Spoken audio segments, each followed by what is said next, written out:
sei lá, O Rui Manuel. o Rui Manuel, o que você quiser. Tem o João de Deus, né? Tem o João de Deus.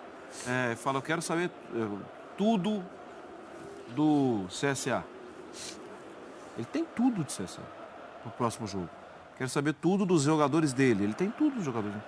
Isso é um trabalho que os técnicos aqui no Brasil também têm, só que já de longo prazo tem isso na Europa. O Fábio pegou isso lá, né, Fábio? Assim, de comissão técnica. Então, eu sou de outra época, mas eu prefiro o pessoal lá fora, né?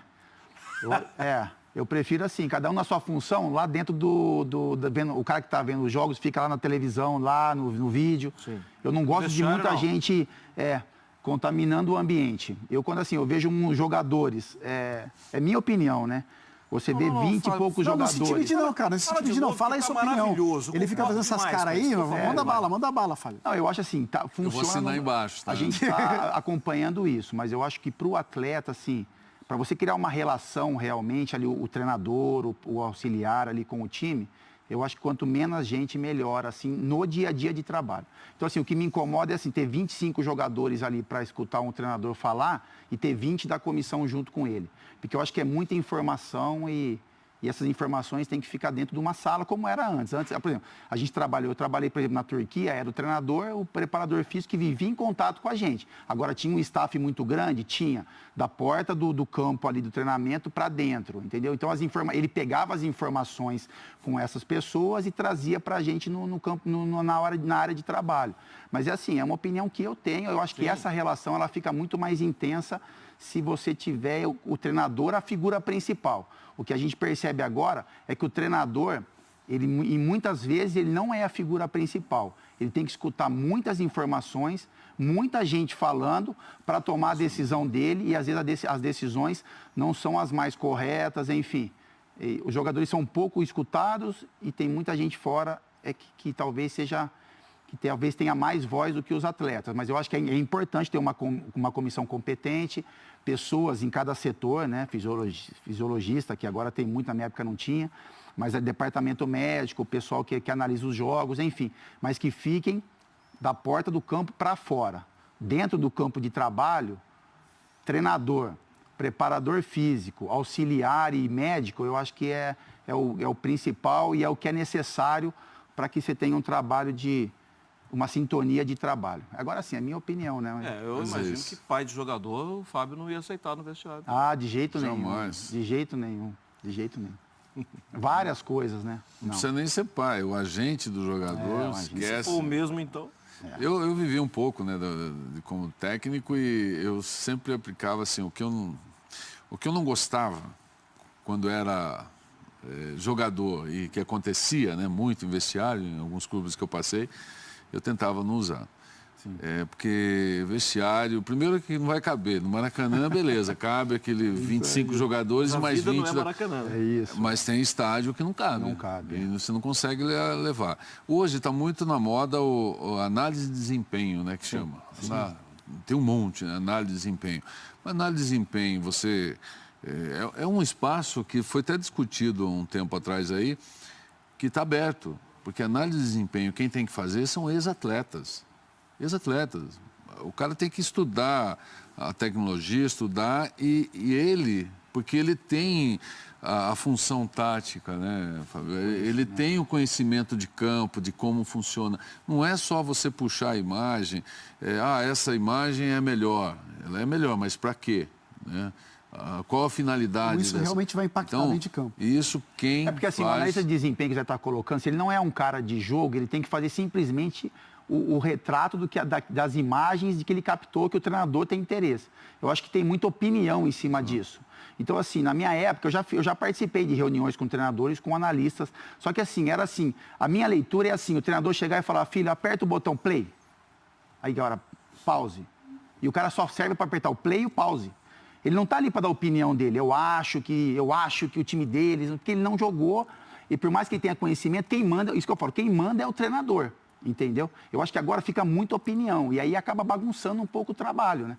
Eu acho que quando você tem muitas vozes, Você está entendendo? Acaba confundindo a cabeça do treinador. Não que não tenha uma importância, mas isso tem que ser filtrado de um jeito para que não contamine também. Importância demais. Assim, não me entendam errado. Só que eu acho assim, a figura principal é o treinador. Quem é cobrado quando perde um jogo? Quem é demitido? É o treinador. Então, ele tem que ser... A decisão tem que partir dele. Eu acho que muitas vozes, não é nem informação. Informação você tem que ter, né? A informação passar para ele. Então, professor, olha aqui, o material está tudo aqui. Então, está tudo aqui, acabou. Agora você fecha a boquinha e deixa o treinador analisar. Você está entendendo? Então, assim, eu sou dessa configuração. Então, assim, o cara é editor de vídeo, ele ótimo, separa os vídeos, faz as imagens do time adversário, prepara o que o treinador tem na cabeça, algumas coisas que ele já solicitou, né? Pô, eu quero que você vá lá e veja tal jogador, como é que eles fazem tal coisa. A partir daquilo ali é trabalho do treinador. Treinamento, né? É ele que é responsável para isso. Então, assim, play.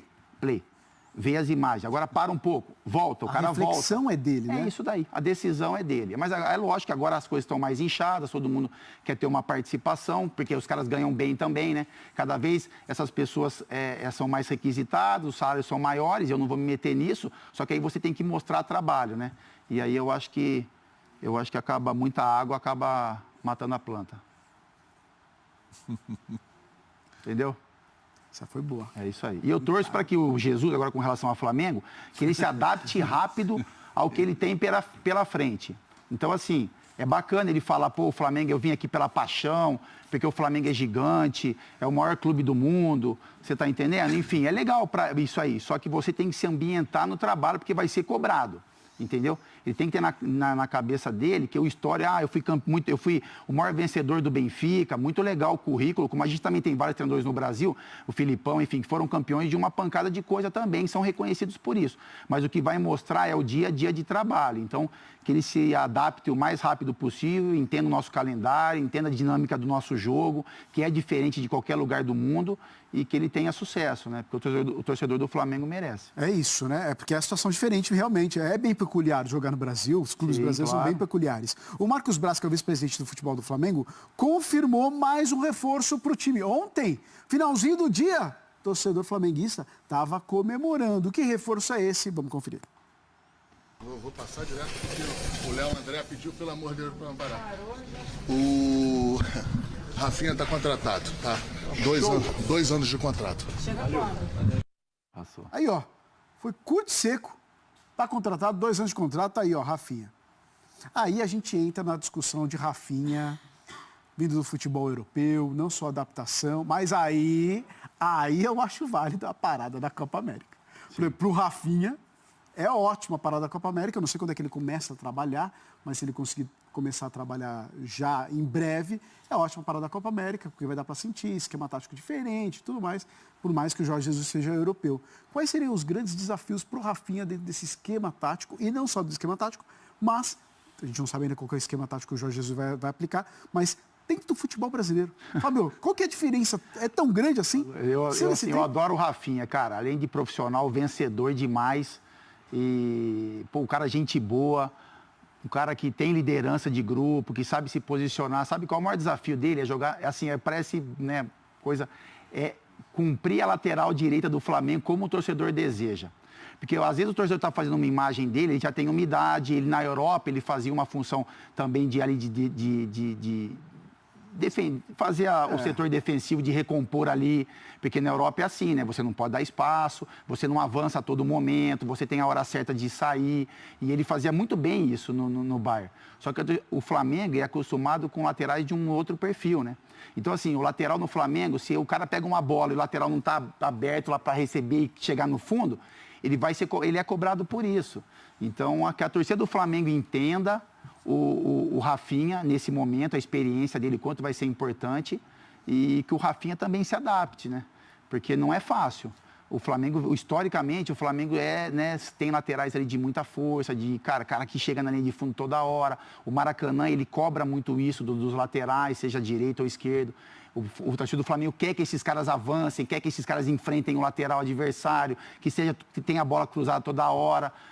Mas o Rafinha não tem esse perfil, né? Ele nunca teve isso. Na Alemanha, ele foi perdendo ainda mais, porque tentava fazer um pouco mais de reposição, como diz, sair na hora certa. Então, vai ter que ter um entendimento ali entre o trabalho dele, o torcedor, o dia a dia, para que ele tenha sucesso, né? Mas é muito bom. Ele está cansado de saber o desafio que ele aceitou. Muito, muito, muito. Ele sabe o tamanho do Flamengo, Com ele certeza. sabe o tamanho da cobrança, da expectativa.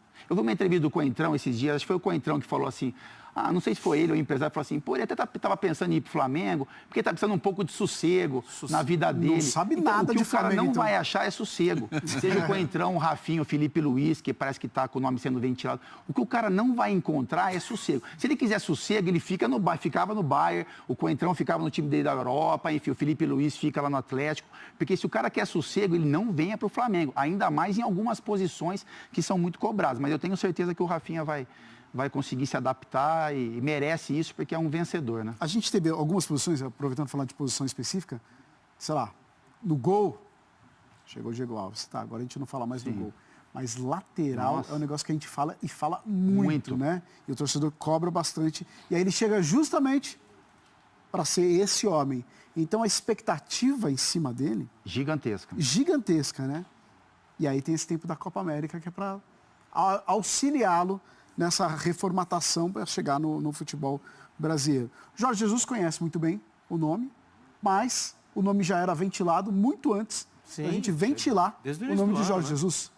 Desde o início do ano, o nome do Rafinha tá... Você não pode atrapalhar ele, porque, por exemplo, pô, esse cara aí, ó, vocês estão trazendo, mas beleza. Já estava acordado, mas eu nem pedi o Jorge Jesus falando. Eu acho que o Rafinha passa por cima Passa disso, por cima né? pelo Acho nome que ele tem na Europa e tudo sim, mais, acho né? que o nome dele, o cara vencedor, eu acho que passa meio que por esse questionamento aí do treinador. É isso. Ô, Fã de Esportes, obrigado pela mensagem lá que você está mandando pra gente com a hashtag ESPN Bom Dia. Você nem mandou a sua, né? Tô eu aqui, ó, com a minha canequinha. Sua caneca. Minha canequinha da NBA, ó. Aproveitar que ele tá viajando, tô usando a caneca dele.